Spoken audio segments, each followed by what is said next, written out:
ফ্যাশনের জগতে স্টাইলের অন্যতম পরিচায়ক জুতা। পোশাকের মতো জুতাও বলে দেয় একজনের রুচি ও ব্যক্তিত্বের কথা। সঠিক জুতা সাজিয়ে এনে দেয় সম্পূর্ণতা, আর ভুল জুতা পুরো লুক নষ্ট করে দিতে পারে। ফ্যাশন সচেতনরা সবসময় মুড, স্থান ও অনুষ্ঠানের সাথে মিলিয়ে জুতা বেছে নেন। হাই হিল, লোফার, বুট কিংবা স্নিকার্স, প্রতিটি জুতারই আছে নিজস্ব এক গল্প ও আবেদন। রঙের সঠিক মেলাবন্ধন জুতায় এনে দেয় বাড়তি স্টাইল, যা নজর কাড়তে বাধ্য। অফিস, পার্টি বা ক্যাজুয়াল আউটিং, প্রতিটি মুহূর্তের জন্য থাকে আলাদা জুতা। মৌসুম বদলের সাথে সাথে জুতার ফ্যাশনও পাল্টে যায়।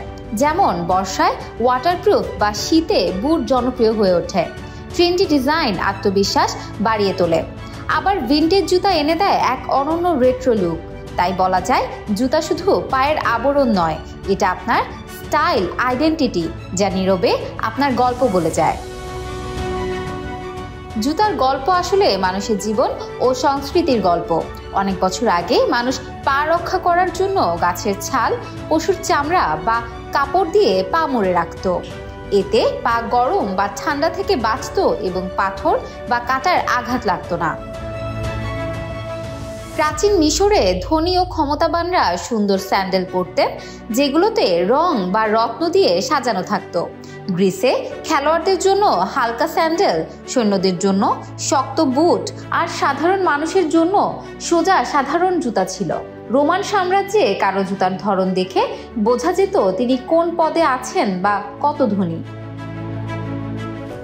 মধ্যযুগে ইউরোপে জুতার নকশা বদলে যায়।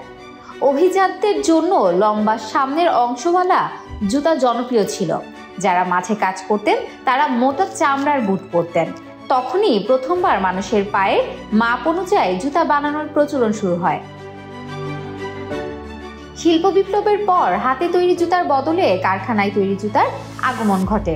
এতে দাম কমে যায়, সবাই জুতা কিনতে পারে।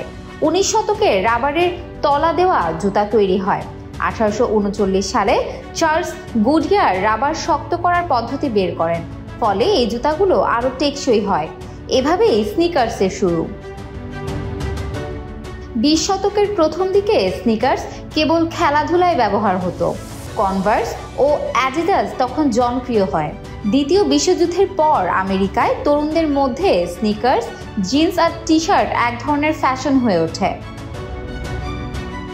80 থেকে 90 দশকে হিপ হপ সঙ্গীত ও স্ট্রিট কালচারের কারণে স্নিকার্সের জনপ্রিয়তা আকাশ ছোঁয়া হয়। Nike, Reebok, Puma, new balance সব ব্র্যান্ডই ফ্যাশনের অংশ হয়ে যায়।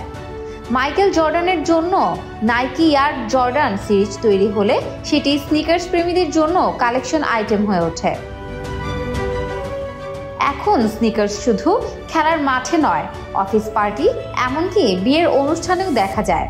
দামি ব্র্যান্ড যেমন গুচি বা লুই ভিটনও স্নিকার্স বানাচ্ছে। কিছু স্নিকার্স এত বিরল যে নিলামে কয়েক হাজার ডলারে বিক্রি হয়।